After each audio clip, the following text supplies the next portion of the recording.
평온을 위한 묵상에 오신 여러분, 환영합니다. 오늘은 자녀에 대한 부모로서 우리가 겪는 불안에 대해 이야기 나누려 합니다. 우리는 부모가 된다는 것은 하나님이 나에게 맡기신 하나님의 자녀를 키우는 것이라는 걸 잘 알고 있습니다. 하지만 자녀의 입시, 결혼 또는 취직 등 현실적인 고민들 앞에서 우리는 종종 하나님께 맡긴다는 실천에 어려움을 느낍니다. 하나님은 우리가 부모로서 겪는 이런 어려움을 잘 알고 계십니다. 오늘은 자녀를 온전히 하나님께 맡긴다는 것이 실제로 무엇을 의미하는지 성경의 말씀을 따라 묵상해 보려 합니다. 1부. 부모의 걱정, 하나님은 아십니다. 자식을 향한 걱정은 부모라면 너무나 자연스러운 감정입니다. 오히려 자녀를 위해 아무런 감정이 없다면 그게 더 이상하겠죠. 하지만 그 걱정이 기도로 연결되지 않고 계속 불안으로만 쌓여간다면 하나님은 그 마음을 그냥 두고만 계실까요?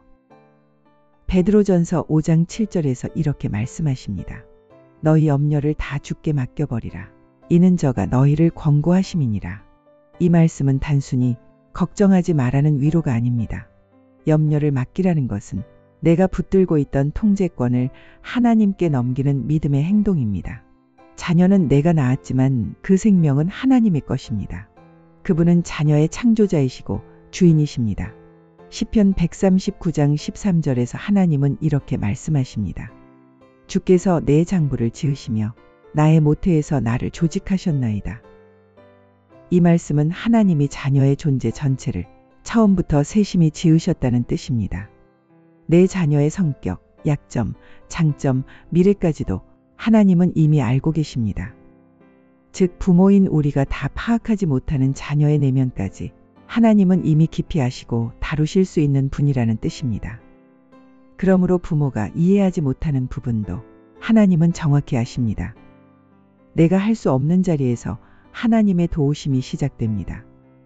자녀의 약함이 점점 더 나의 불안으로 다가올 때 이렇게 기도해 보세요. 하나님, 제 자녀는 제 손이 아니라 주님의 손으로 지어진 존재임을 믿습니다. 제가 통제하려 하기보다 주님께 맡기겠습니다. 아멘. 2부. 하나님이 나보다 우리 아이를 더 사랑하십니다. 부모의 마음은 항상 이렇습니다. 얘가 잘못된 길로 가면 어쩌나. 저 선택이 후회로 남지 않을까. 결혼은 언제 하지? 아이는 언제 낳으려나.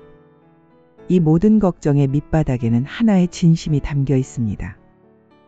나는 더 이상 이 아이를 도와줄 수 없는데 하나님 제발 좀 도와주세요.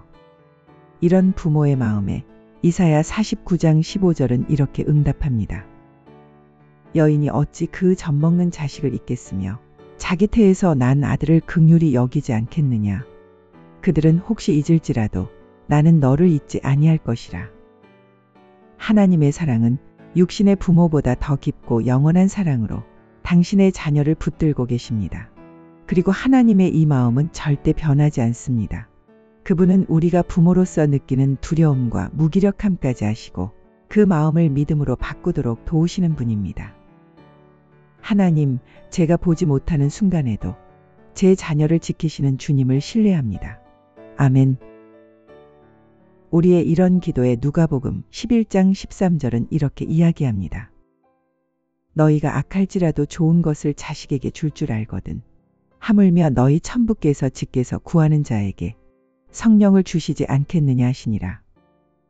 하나님은 자녀의 필요를 우리가 말로 꺼내기도 전에 이미 아십니다. 자녀의 우수한 학업, 안정적인 직장, 그리고 좋은 배우자에 대해 언제 기다려야 하고 언제 나아가야 할지를 우리가 고민하는 그 순간에도 하나님은 이미 알고 계십니다. 부모로서 주고 싶은 것이 있어도 미래를 볼 수 없기에 두렵지만 하나님은 모든 시간을 초월하여 가장 적절한 때에 가장 좋은 방법으로 응답하시는 분입니다.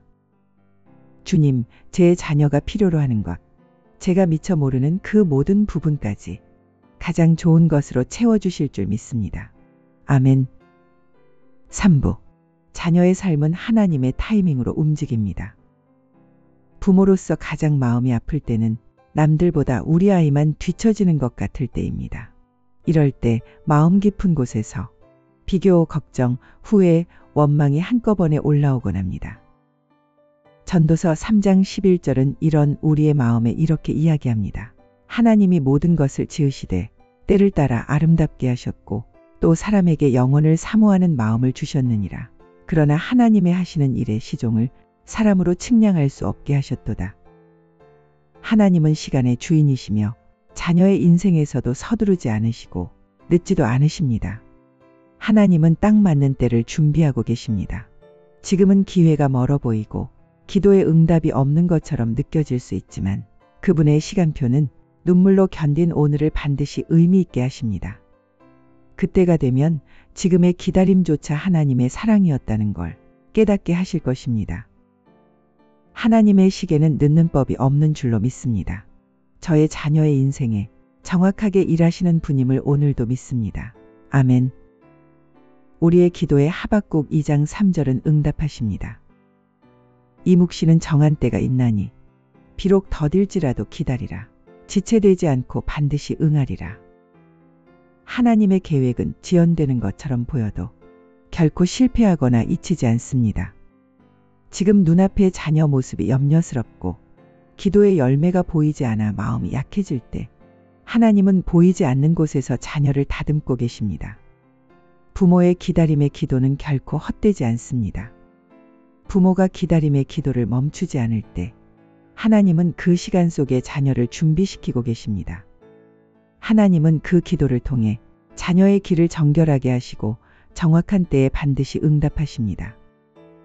사부, 자녀를 위한 기도의 방향을 바꿔야 할 때 자녀를 위해 간절히 기도하다 보면 어느 순간 기도가 간섭이 되고 불안이 되고 강요가 되기도 합니다. 그럴 땐 기도의 방향을 이렇게 바꿔보세요. 하나님, 제 자녀가 원하는 삶을 살게 해주세요가 아니라 하나님, 제 자녀가 하나님이 인도하시는 삶을 따르게 해주세요. 로 바꿔보세요. 잠언 3장 5에서 6절은 이렇게 이야기합니다. 너는 마음을 다하여 여호와를 신뢰하고 내 명철을 의지하지 말라. 너는 범사의 그를 인정하라. 그리하면 내 길을 지도하시리라. 이제는 부모의 기도도 한 걸음 더 잘해야 할 때입니다. 이전처럼 내가 계획한 길로 자녀가 가길 바라는 것이 아니라 자녀가 하나님 뜻 안에서 성장하도록 조용히 믿고 맡기는 기도를 하세요. 기도는 자녀를 바꾸는 힘이기도 하지만 먼저 부모의 마음을 바꾸는 하나님의 손길입니다. 부모는 인생의 조력자일 뿐 인도자는 하나님이십니다. 자녀의 걸음이 당장 느려 보여도 우리가 하나님을 전적으로 신뢰하며 기도할 때 하나님은 그 아이의 길을 친히 열어가십니다. 빌립보서 1장 6절은 이렇게 이야기합니다. 너희 속에 착한 일을 시작하신 이가 그리스도 예수의 날까지 이루실 줄을 우리가 확신하노라. 하나님은 자녀 안에 이미 착한 일, 곧 믿음의 씨앗과 가능성을 심으셨습니다. 그리고 그 일을 시작하신 분이시기에 끝까지 책임지고 완성하실 분도 바로 하나님이십니다. 부모에게 필요한 것은 불안한 개입이 아니라 신뢰의 기도입니다.